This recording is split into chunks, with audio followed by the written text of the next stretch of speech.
तुमचं आमचं हक्काचं न्यूज चॅनल म्हणजे विश्व विशाल न्यूज चॅनल। आजच चॅनलला लाईक करा, शेअर करा आणि सबस्क्राईब करा।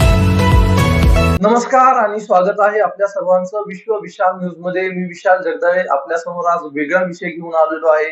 खरं तर आता निवडणुकीच्या तारखा जाहीर झालेल्या आहेत, निवडणुका कधी होणार आहे या आपल्या सर्वांना माहित आहे। तर त्याचबरोबर आचारसंहिता देखील लागू झालेली आहे आणि आदर्श आचारसंहिता काय असते या संदर्भातील सविस्तर माहिती आपल्याला या व्हिडिओच्या माध्यमातून पाहता येणार आहे। लोकसभा निवडणुकीच्या तारखा जाहीर होण्याची प्रतीक्षा अखेर संपली। लोकसभा 2024च्या निवडणुका या 19 एप्रिल ते 1 जून दरम्यान 7 टप्प्यांमध्ये असणार आहेत। तर 4 जूनला देशावर कोणाची सत्ता असेल हे समजणार आहे। तर महाराष्ट्रात 5 टप्प्यात मतदान होणार असून 19, 26 एप्रिल तसेच 7, 13 आणि 20 मे 2024 ला निवडणूक होणार आहे। निवडणुकीच्या तारखा जाहीर झाल्यामुळे आचारसंहिता लागू झाली आहे। या दरम्यान जर आता कुठल्या पक्षाने किंवा उमेदवाराने पैसे वाटप केल्यास त्यांच्यावर कठोर कारवाई करण्यात येणार आहे, असा इशारा मुख्य निवडणूक आयुक्त राजीव कुमार यांनी दिला आहे। त्याशिवाय निवडणूक आयोगाची सर्व प्रकारच्या संशयास्पद व्यवहारावर करडी नजर असणार आहे। साड्या, कुकर इत्यादी वाटपाशिवाय मनी पॉवरचा गैरव्यवहार करणाऱ्यांवर कठोर कारवाई करण्यात येणार आहे। तसेच प्रचारात लहान मुलांचा वापर करणाऱ्यावर बंदी असणार आहे। निवडणुकीची आचारसंहिता काय असते हे फार कमी लोकांना माहिती असल्याचं दिसून आलंय। आचारसंहिता म्हणजे काय आणि ते कधी लागू होते, आचारसंहिता लागू झाल्यानंतर कुठल्या गोष्टींवर बंदी असते, या आणि अशा अनेक प्रश्नांची उत्तरे आज आपण जाणून घेणार आहोत। आदर्श आचारसंहिता म्हणजे काय? मुक्त आणि निष्पक्ष निवडणुका होण्यासाठी निवडणूक आयोग काही नियमांची घोषणा करतात। हे नियम निवडणूक काळात पाळायचे असतात। त्या नियमांना आचारसंहिता असं म्हटलं जातं। लोकसभा आणि विधानसभा निवडणुकीसाठी सर्व पक्ष, नेते आणि त्या राज्यातील सरकार यांना हे नियम पाळणे बंधनकारक असते। आचारसंहिता कधीपासून लागू होते? हा एक सगळ्यात महत्वाचा प्रश्न आहे की आचारसंहिता कधीपासून लागू होते। तर निवडणूक आयोगाकडून जेव्हा लोकसभा आणि राज्यसभा निवडणुकीच्या तारखा तसेच विधानसभा निवडणुकीच्या तारखा जाहीर करतात आचारसंहिता लागू होते। तर ही आचारसंहिता निवडणूक प्रक्रिया पूर्ण होईपर्यंत लागू राहते। विविध निवडणुकांमध्ये आचारसंहिता कशी लागू करतात या संदर्भातील माहिती आता आपण पाहूयात। लोकसभा निवडणूक असल्यास संपूर्ण देशात आचारसंहिता लागू होत असते। तर विधानसभेसाठी निवडणूक असेल तर राज्यभर आचारसंहिता लागू होते। त्याशिवाय पोटनिवडणुकीची संहिता संबंधित मतदारसंघाच्या परिसरात लागू होत असते। आदर्श आचारसंहितेची मुख्य वैशिष्ट्ये कोणती? आदर्श आचारसंहितेमध्ये राजकीय पक्ष, उमेदवार आणि सत्तेत असलेल्या पक्षांनी निवडणूक प्रचार, सभा आणि मिरवणुका, मतदान दिवसाचे कामकाज आणि कामकाजादरम्यान कसे वागावे याबद्दल नियम सांगण्यात आलेले आहेत। प्रचार करताना राजकीय पक्ष किंवा उमेदवारांसाठी मुख्य मार्गदर्शक तत्व कुठली असतात ते आता आपण पाहूयात।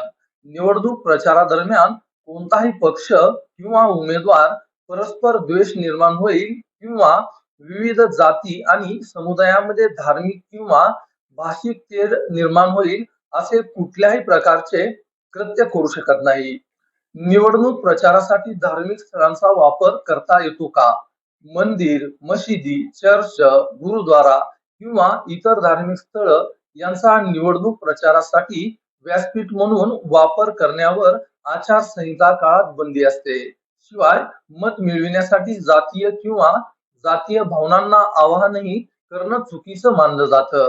आचारसंहिता न पाळल्यास काय होते? आचारसंहितेचे पालन केले नाही तर कायदे आणि नियमांचे उल्लंघन मानले जाते। जी व्यक्ती किंवा पक्ष या नियमांचं उल्लंघन करते त्यांच्यावर शिस्तभंगाची कारवाई केली जाते। त्या व्यक्तीला बडतर्फही केलं जातं। आचारसंहिता लागू झाल्यानंतर एखादा मंत्री आपला अधिकृत दौरा निवडणूक प्रचाराच्या कामाशी जोडू शकतो का? आचारसंहिता लागू झाल्यानंतर कोणत्याही मंत्र्याने प्रवास दौरा केल्यास तो निवडणूक प्रचाराशी त्यांचा संबंध लावू शकत नाही. तसंच निवडणूक प्रचाराच्या कामात ते अधिकृत यंत्रणा किंवा कर्मचाऱ्यांचा वापर देखील करू शकत नाहीत. राजकीय पक्षांच्या नेत्यांना सरकारी बंगल्यात राहता येणार आहे का? आचारसंहिता लागू झाल्यानंतर नेत्यांना सरकारी बंगल्यात किंवा घरात राहता येणार नाही. निवडणूक प्रचारासाठी सरकारी वाहनांचा वापर करता येणार नाही. निवडणूक प्रचारासाठी सरकारी वाहनांचा वापर करता येतो का हे आता आपण पाहूयात. आदर्श आचारसंहिता लागू झाल्यानंतर कोणत्याही पक्षाच्या किंवा उमेदवाराला सरकारी विमान, वाहन इत्यादीसह कोणत्याही वाहनांचा वापर करता येत नाही. निवडणुकीच्या कामाशी संबंधित अधिकाऱ्यांची बदली किंवा बढती करता येते का?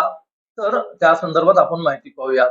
आचारसंहिता लागू झाल्यानंतर प्रत्यक्ष किंवा अप्रत्यक्षपणे निवडणुकीशी संबंधित सर्व अधिकारी कर्मचाऱ्यांच्या बदल्या आणि बढती करण्यावर बंदी असते.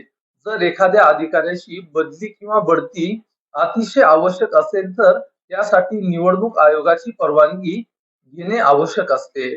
आचारसंहितेपूर्वी मंजूर झालेल्या कोणत्याही योजनेची घोषणा किंवा उद्घाटन करू शकतात का? निवडणुकीच्या तारखा जाहीर झाल्यानंतर विशिष्ट क्षेत्रात अशा योजनांचे उद्घाटन घोषणा करता येत नाही. एखाद्या प्रकल्पाचे भूमिपूजन देखील करू शकत नाही. सामान्य लोकांनाही नियम लागू असतात का? तर जर तुम्ही निवडणूक आणि एखाद्या राजकीय नेत्या किंवा पक्षाशी जोडलेले असाल तर तुम्हालाही या नियमांचे पालन करावे लागते. एखादा नेता किंवा पक्ष तुम्हाला कुठलंही काम सांगत असेल तर ते आचारसंहितेच्या विरोधात तर नाही ना हे तपासून घ्यावे. तुम्ही नियमांचं उल्लंघन केल्यास कारवाई होते. सरकारी कामांचे होर्डिंग्ज आणि नेत्यांचे फोटो वापरता येतात का? तर त्या संदर्भातील माहिती आपण पाहूयात. आचारसंहिता काळात सरकारी कामांचे होर्डिंग्ज लावता येणार नाही. त्याशिवाय सरकारी भवनांमध्ये पंतप्रधान, मुख्यमंत्री, मंत्री, राजकीय व्यक्ती यांचे फोटो देखील वापरता येणार नाही. तर अशा पद्धतीनं आज आपण आदर्श आचारसंहिता काय असते या संदर्भातील माहिती पाहिली. अशाच नवनवीन बातम्या पाहण्यासाठी, अशाच नवनवीन माहिती पाहण्यासाठी तुम्ही विश्व विशाल न्यूजला सबस्क्राईब करून बेल आयकॉनला नक्की क्लिक करा. आपण इथं थांबूयात. धन्यवाद. तुमचं आमचं हक्काचं न्यूज चॅनल म्हणजे विश्व विशाल न्यूज चॅनल. आजच चॅनलला लाईक करा, शेअर करा